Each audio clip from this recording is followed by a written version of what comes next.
Hey class, in this video we are going to go over embedding media into our website.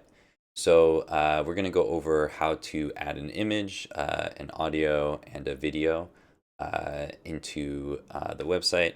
And this will be pretty simple, but I think it's something that people may want to add to their project. It's not required for the project requirements, but if you want to add images to illustrate your story or add audio or video, that's an option.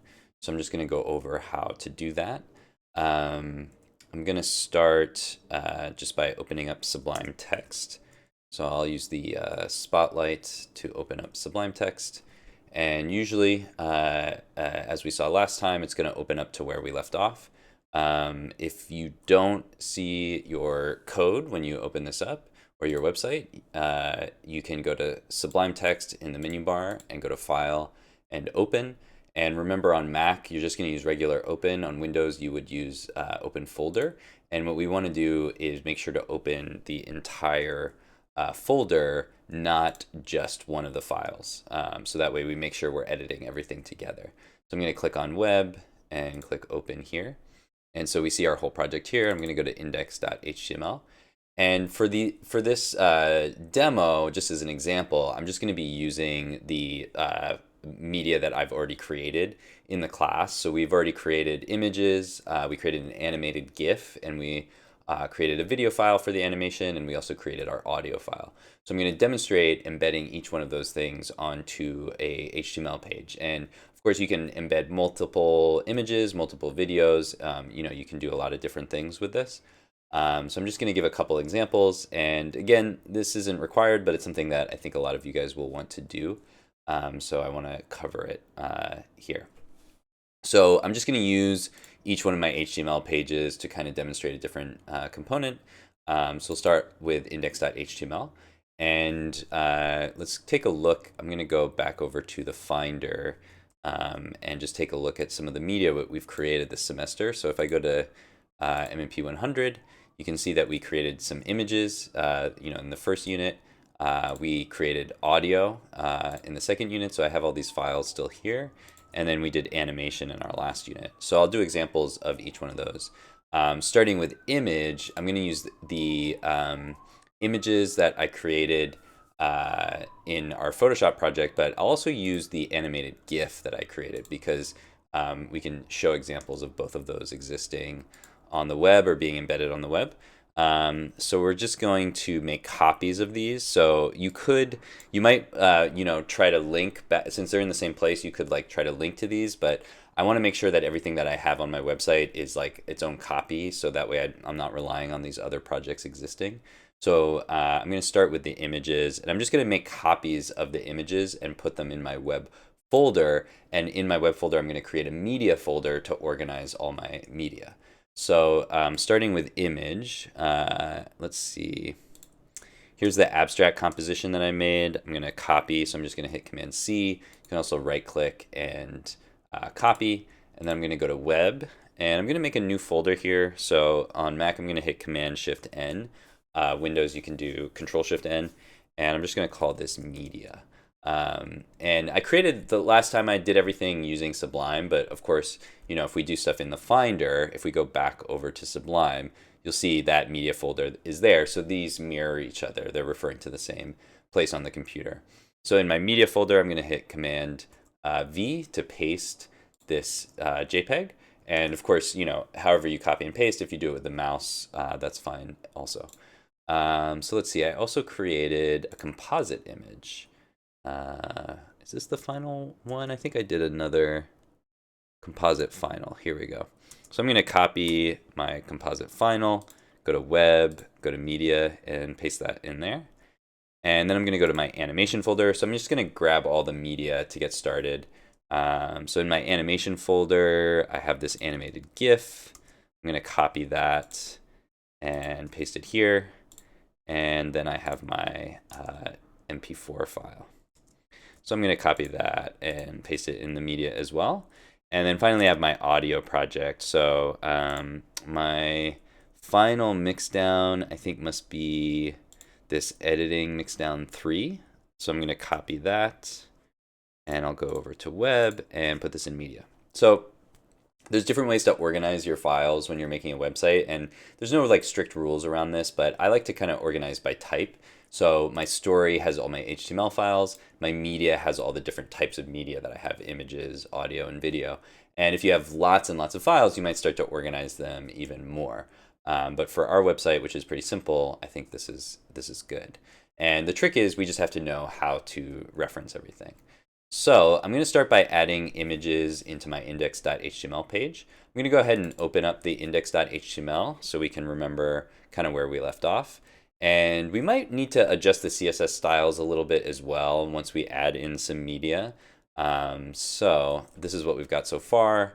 And let's go ahead and add some images. So I'm going to go back to Sublime Text. And let's kind of like put images in different places to kind of place them around. So let's see. I'll put an image in between these two paragraphs. So I'm just going to make a little bit of space. I'm just going to, make a new line and then make some space around it just so we can see the different sort of components in our project. And to create, to add an image into my HTML, I'm going to use the image tag. It's abbreviated kind of like P and H1. And the abbreviation is just IMG. So when you type in, I did it backwards, but when you type it in, you'll see you have the option to expand. So Sublime will probably guess what you're trying to write here, and it's going to add this attribute for me. So the source for this image. So SRC is short for source. And it's sort of like href, but href is going to link us to a file, whereas source is going to load the file directly into our HTML. So again, the way that I did that is I typed in the shortcut image, and then I just hit tab, and Sublime will fill in the rest for me. The other way you can do it is if you start with the HTML tag and then do image and then hit tab. And then if you just want to write the whole thing out yourself, you can write IMG space SRC for source, and make sure you go SRC. A lot of time, a typo that I often see is SCR. I'm not sure why, maybe because of where the letters are on the keyboard, but I see that typo a lot. And then quotation marks for the value. And then here is where we have to find the image source. And then we end with an ending bracket. And the image doesn't have a closing bracket, like it doesn't have one of these closing P tags. And that's because there's no content in the image. It's just the image itself, which gets loaded into the page. One more thing that we want to include in an image is alt text. So that doesn't show up by default, but if you put some alt text here, this is good for a couple things. The main thing is that for some people using the web who have impaired vision, they use what's called a screen reader, which reads out the content to them as they're browsing the web. And if there's images, obviously, they won't be able to read those images. So what they'll read instead is the alt text. So the alt text improves the accessibility of the website. So if you're looking at a website using a screen reader, it will read out that text to you. Another thing where it's kind of useful is sometimes your images might not load for one reason or another, if it's a slow connection or something like that, and it'll display the alt text either when the image isn't there or if it's taking a long time to load.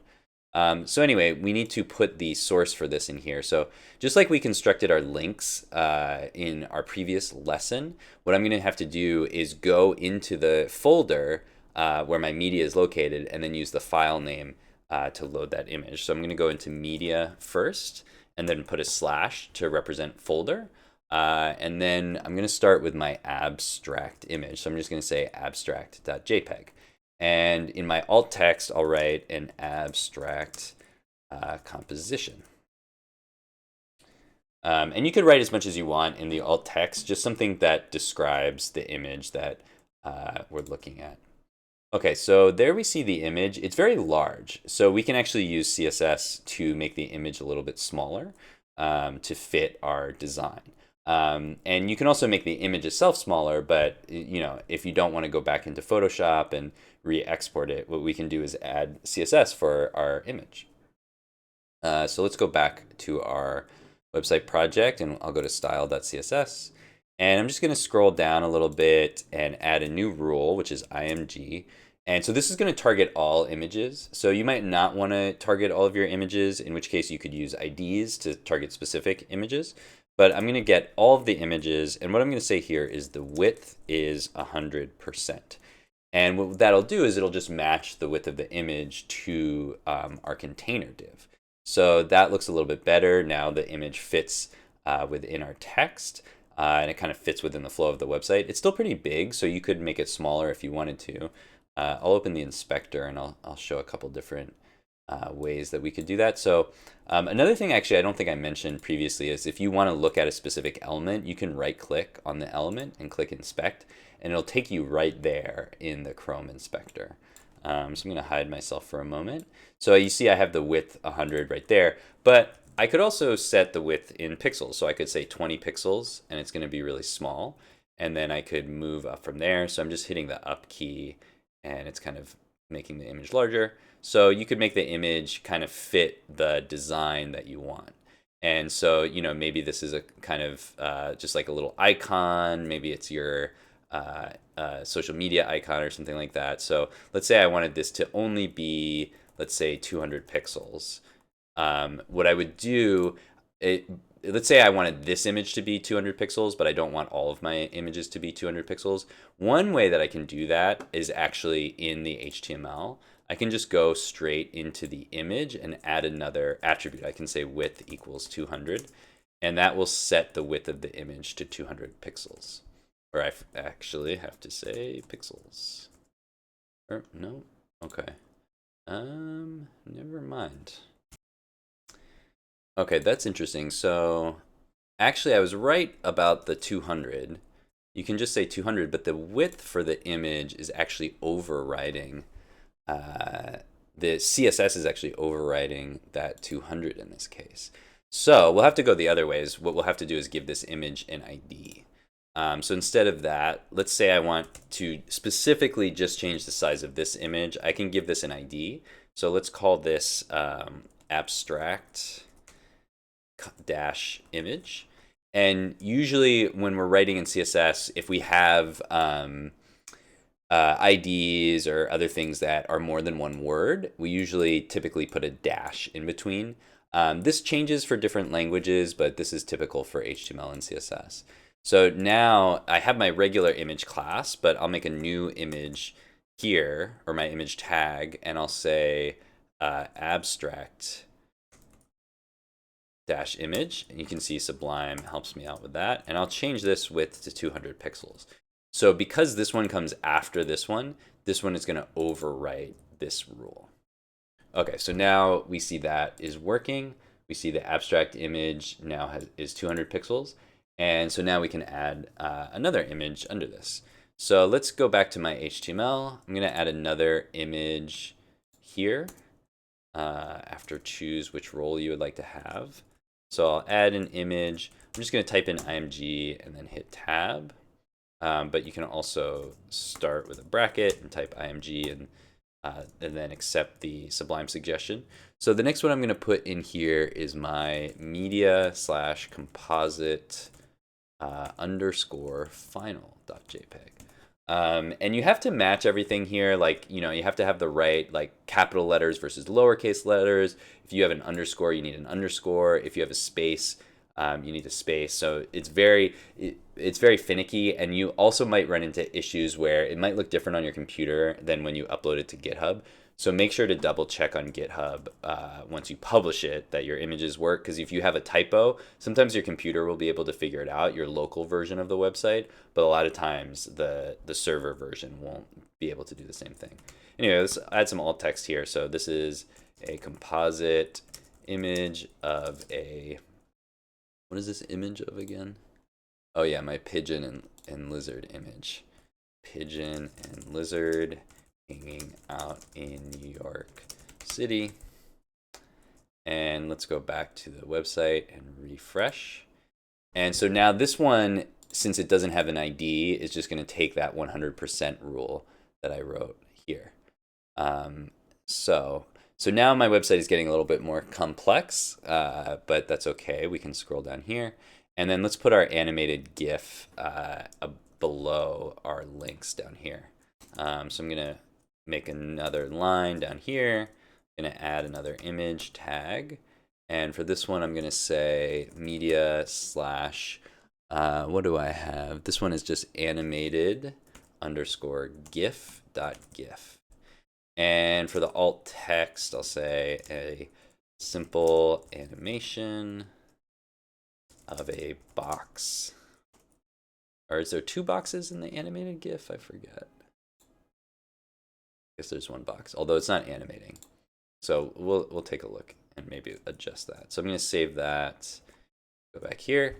It's 2 boxes. Okay, so we see now we have our animated GIF down here, and that's looking pretty good. I'm going to make sure I'm in the right zoom level. Yeah. And so the animation plays in the the default animated GIF setup. So that's how we can embed our images and style the images a little bit. There's a lot more you could do with styling and stuff like that. I'm just gonna try to keep it simple for now. But if you have questions about moving the images around or styling them in different ways, let me know.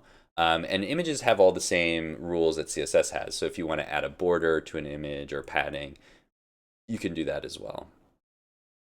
All right, so let's go to another page and let's add our audio. So let's say that we go to, let's put this on the coder one since our animation makes more sense on the animator. Let's say you go to the coder page, you chose to be a coder, your job is taken by a robot, and let's say, now that you have some free time, let's listen to some audio. We'll say now, let's listen to some audio.